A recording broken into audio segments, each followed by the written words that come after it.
than 20 years, this has been the Broadway musical all others are measured against.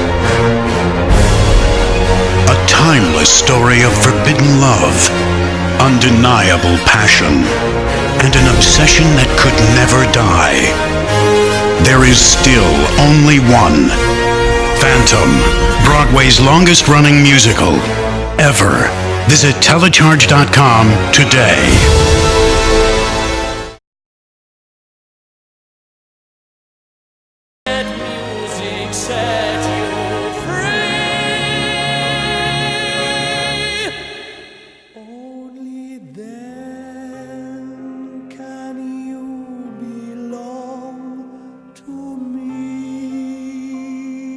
Quite an intrinsic part in a particular musical that's been incredibly successful, right, and has given a lot of people a lot of pleasure. So yes, I do feel very loved and beloved, and feel that I've actually given something towards it. It didn't actually cross my mind to think that I'd be considered for Phantom. It was so off the wall. I'd been associated with comedy for so many years. And then suddenly, out of the blue, Andrews contacted me to come in and see him. I've been articulated. And he played the overture.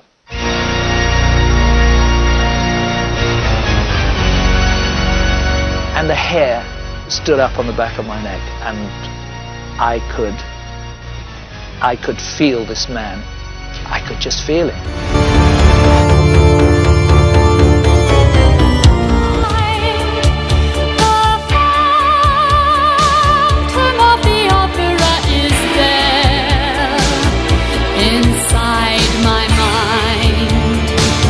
Michael Crawford, the Phantom of the Opera.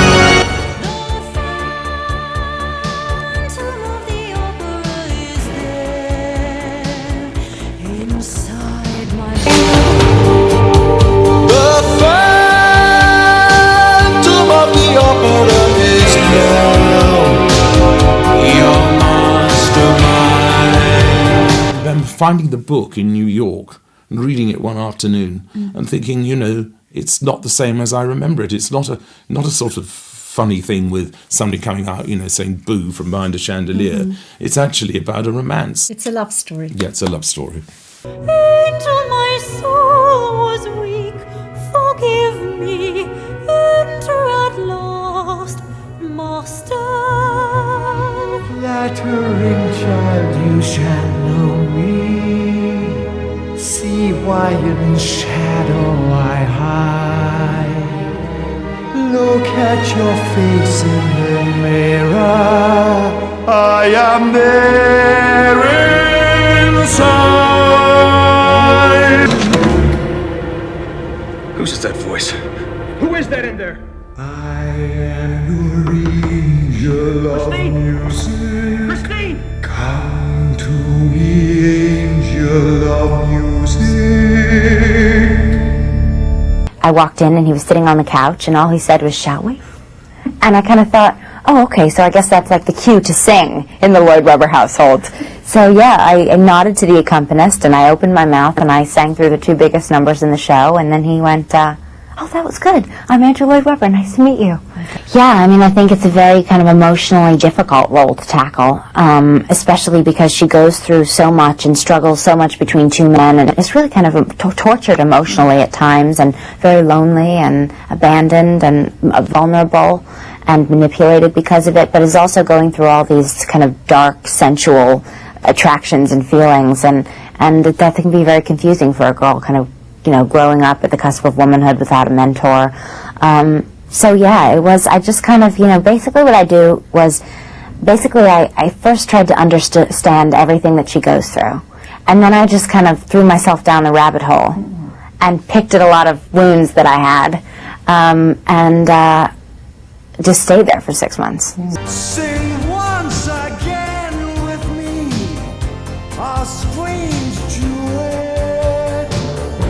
My power over you grows stronger yet. It's easy to say, hey, I can do this, give me the job, and then when they give you, you kind of go, oh, actually, now I have to do it, you know, then the pressure's on. But it all hit me when I was suddenly standing in front of Andrew Lloyd Webber, and you realise just the size of the task you're undertaking, or what is actually happening in that room, in that moment, you know, that me, Jerry Butler, who's not a singer, you know, is now singing for Andrew Lloyd Webber, one of the greatest composers of all time, one of the most famous songs of all time. Yeah, I think I felt too sorry for the Phantom. I could forgive him and all the problems that he caused, and his controlling and his manipulation and his violence, you know.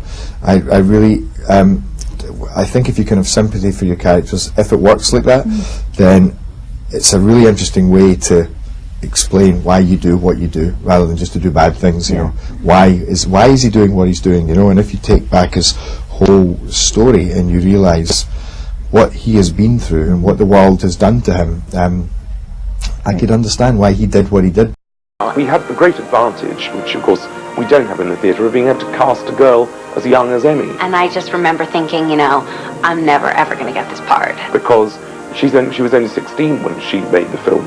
They sent the tape to Andrew Lloyd Webber. We can't do that in the theatre because you'd never be able to get a girl to be able to sing that night after night at that age. Those who have seen your face draw back and fear. I am the mask you wear. It's me they hear.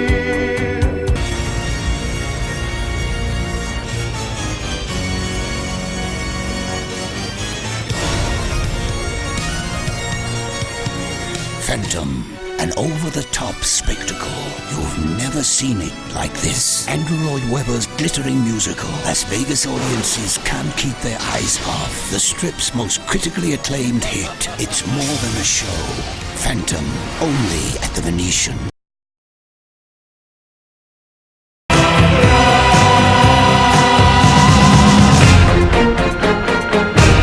In all your fantasies, you always knew. Then, knowing that I never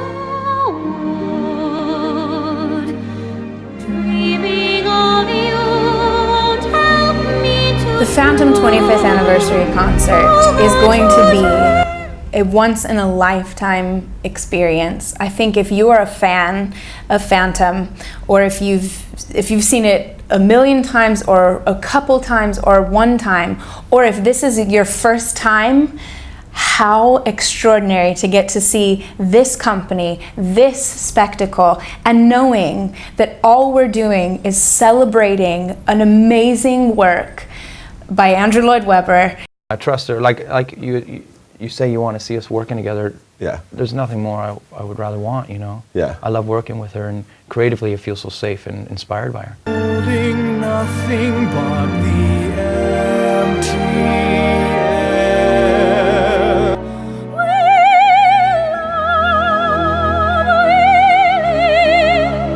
We give what we can give and take what little we deserve. And I'm not going to give away the story, but let's put it this way. He's gone to America, and Christine comes over. She comes over with her son. And the only new character, actually, is the little boy. Otherwise, it's all the people we know before. And look, I mean, I've always liked breaking new ground and doing new things. And taking on the sequel to The Phantom of the Opera is, without any question of doubt, the toughest thing I've ever done. But we've recorded it. It's finished. I have to say, I'm pleased with it. Well, I needed to write the sequel, so that's the only thing I can say. Maybe people don't, but I certainly did need to write it.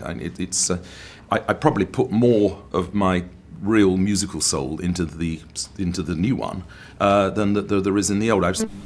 I really love the character. Like she means a lot to me, and to have the opportunity to develop her story is obviously incredible, and also really unusual. I kind of didn't really know how to do it when. after I was cast, I kind of thought, how do you make that connect into Love Never Dies Christine from Phantom Christine? So yeah, I think I love her because she's a very innocent character in a lot of ways, a very pure character, but she also has this really deep desire and passion inside of her, so that's a really interesting dichotomy to play, and I think that's something that I connect with. Seeing it to getting all the recognition overseas, you know, first in the US with all the cinema release over there, and we've got some fantastic write-ups apparently, and now in the UK with doing so well with the sales over there, it's been brilliant, and we just want to really bring it home in style now. It's everything from every step of the way, through working with Andrew, through doing the DVD. It's been just an incredible we've been topping each experience all the way. The thing about this piece is it worked right from the beginning. It didn't matter in what sort of even sort of, had you composed things slightly differently at the beginning you were trying out. It just worked. Everybody loved it. And the thing about it is a beautiful story. It's about human relationships and was actually composed, as you know, with a lot of love and a lot of passion.